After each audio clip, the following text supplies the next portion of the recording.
Oh no! The rotary is broken. I'm just kidding. The only way to get the drive shaft out is to pull the engine or the transmission or the rear subframe because the way it's made. We're gonna be swapping out the transmission. Ours was leaking somewhere. I have no idea where, but it was. This is our fancy 2-rotor 13B. ITBs, big fat header on it. It's got a street port, nothing crazy on it. It probably makes like, 180, 200 horsepower NA. This is an RX-8 transmission. This is our fancy shifter we got for it.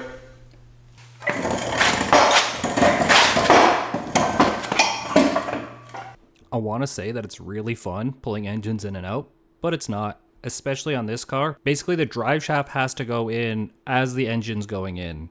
So you kind of need like 2 people, but I'm just 1 people, so I needed more people.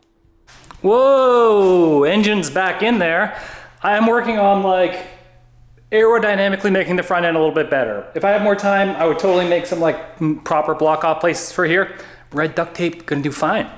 Up here, I built a little plate to block off this opening in here, and I put a tow hook in it because we didn't have one last time, and we spent, a lap or 2 in an endurance race just figuring out where to tow the car from, and we lost by 2 laps. I'm just massaging this to fit, around everything. Then we'll paint it, put it back on, and Mazda speed, zoom, zoom.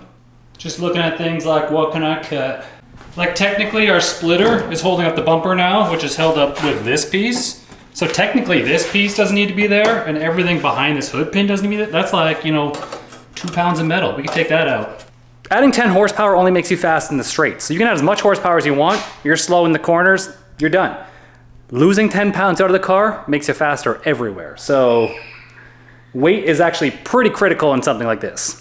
Does it start? Who knows?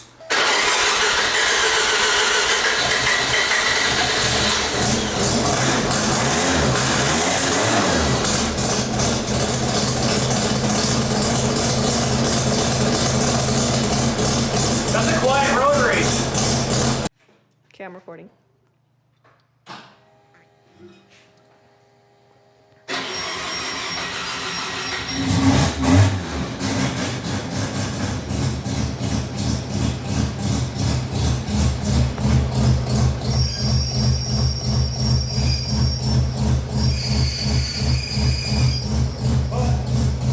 And so we pull it out again. Of course, this happens the day before the endurance race. I suspected it was a throwout bearing, even though it was a brand new throwout bearing. We just thought it was like a jank one from China or something. So I wasn't prepared to just pull everything out, thrash, and get it back together for the next day. So we end up skipping that endurance race, but here's the carnage of what happened. Seems to be fixed now. What it looks like, the biggest issue is that there's a little groove worn right here where the bearing pushes on the clutch fingers. And that allowed this inner ring to like inset just a little bit further. So I just put this in the lathe, cut a little bit off this. Should go on there perfect now without scratching. Oh, I got some good news. I got to go ahead from the boys to like start cutting some weight out of this thing. So, My bin full of stuff so far.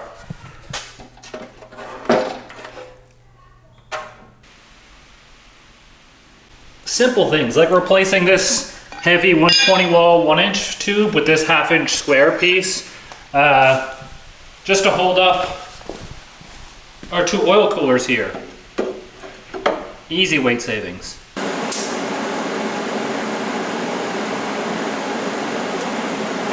As you can see, there's a lot of gaps for our radiator duct. So I started doing a little bit of ducting work, and then... Oh God. We're at the point where like I took everything apart. The radiator wasn't sitting level, so I cut out the tabs that were there and built my own new tabs. So I'm basically starting from scratch. I'm gonna build all the ducting into the radiator, all the ducting out of the hood, and then hopefully the front end weighs a little bit less than it did before and it performs exactly like it did before. So I'm doing, you know, a lot of hours of work just so the car will be almost the exact same speed. I might be insane. I'm gonna consider myself a constructor, like a Formula 1 constructor. They're always aiming for minimum weight, lightest, and most efficient. So that's what I'm doing. I'm streamlining the car, getting it the most efficient we can, and I'm making it lighter. So if we make it, you know, 1% less drag and 1% lighter, that's got to equate to something on the track, right? That's my logic right now. Kind of crazy, put me in a mental institution. All right, boxing in the radiator, trying to get all the air that's gonna go in through the front besides this air vent hole right here to get up through the radiator and then out through the radiator through the hood. We've got the bottom sheeted in there, the other side sheeted in so that it just covers this front vent hole. The top is plated in as well, and then that meets like where the top plate is up there. So we're gonna capture about 90% of the air, I'm assuming. All right, now that the bottom side is done here, we've got to build from here. Good thing we took the fenders out, up to there. We're just trying to get the air that's going in through the bumper here, through the radiator, out through the hood. Might affect the wing a little bit, but you know what, it'll be fine. So if you take a look at this GT3 car, specifically this area right here, you can see that they essentially do the same thing where they get all the air that's going to come in through the front of the car back out through the car so it doesn't get trapped under the hood and create like a lift effect.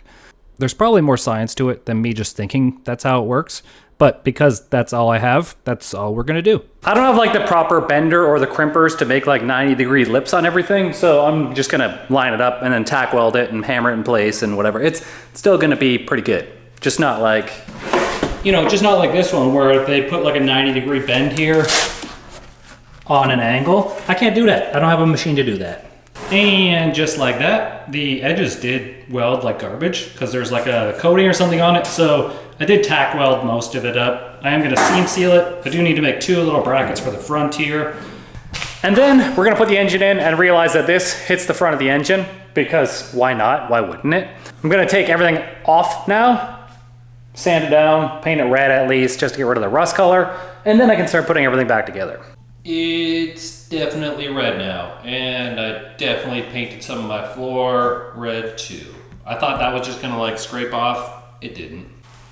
Engine was much easier to go in the second time, but we ran into a problem where the alternator was kind of not where I expected it. And then I spent a day at the track with Colby testing out that Mustang that I was building in my garage for the longest time last year.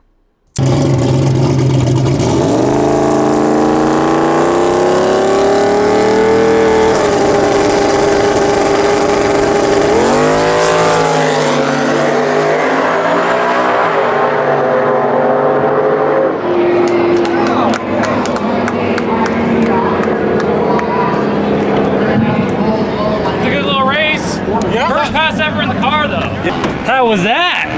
It went. It went. And felt lazy as heck. You did a 513. Really? Yeah.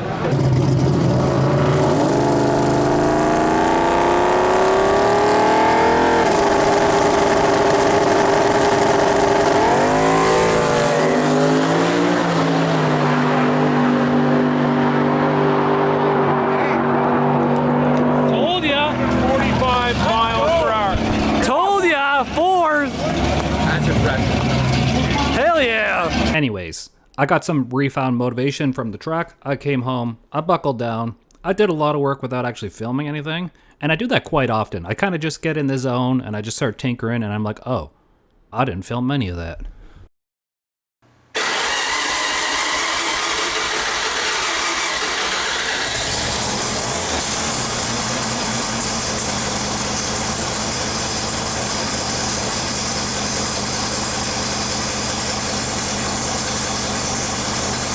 Running again, and we finally got rid of our weird transmission noise with the throwout bearing, so that was definitely the issue. All right, so far we have our biggest upgrade package yet. We've added a whole bunch of aero to this thing just to try and, you know, get a bit more grip and slipperiness through everything. Water, dirt, gravel, doesn't matter. We just want to be slippery through it. Why stop there? I've been looking on the internet, and this is the tire turned a little bit. You can see that when it turns, it actually comes outside the body, and that creates like a wake right there, kind of. I don't know the specifics behind it, but it does something. So I've seen a number of people on the internet use end fences, just vertical end fences. So something like this, it'll go right here.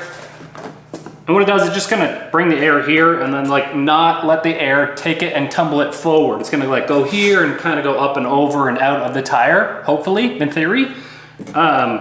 But I'm gonna build them to be removable, so they'll just bolt into the bottom of the splitter here and then they'll bolt into the side of the bumper. All right, so this is the final product here. I didn't go with a full end fence because I put it in the Discord. We came up with the decision that putting an end fence on a car that has less than 200 horsepower would just, it's too much drag for the downforce it will create. But what we did do is we made this piece, and that should create less drag than the tire rotating right here. So if you look from the front over here, you'll see that this piece covers the whole front of the tire. So when you're going in a straight line, your tire isn't exposed like this, making turbulent air. Like, apparently the tire turning this way creates more drag than this piece is gonna create. So just a quick little mod I added there. Hopefully that doesn't break apart. Should be good to go.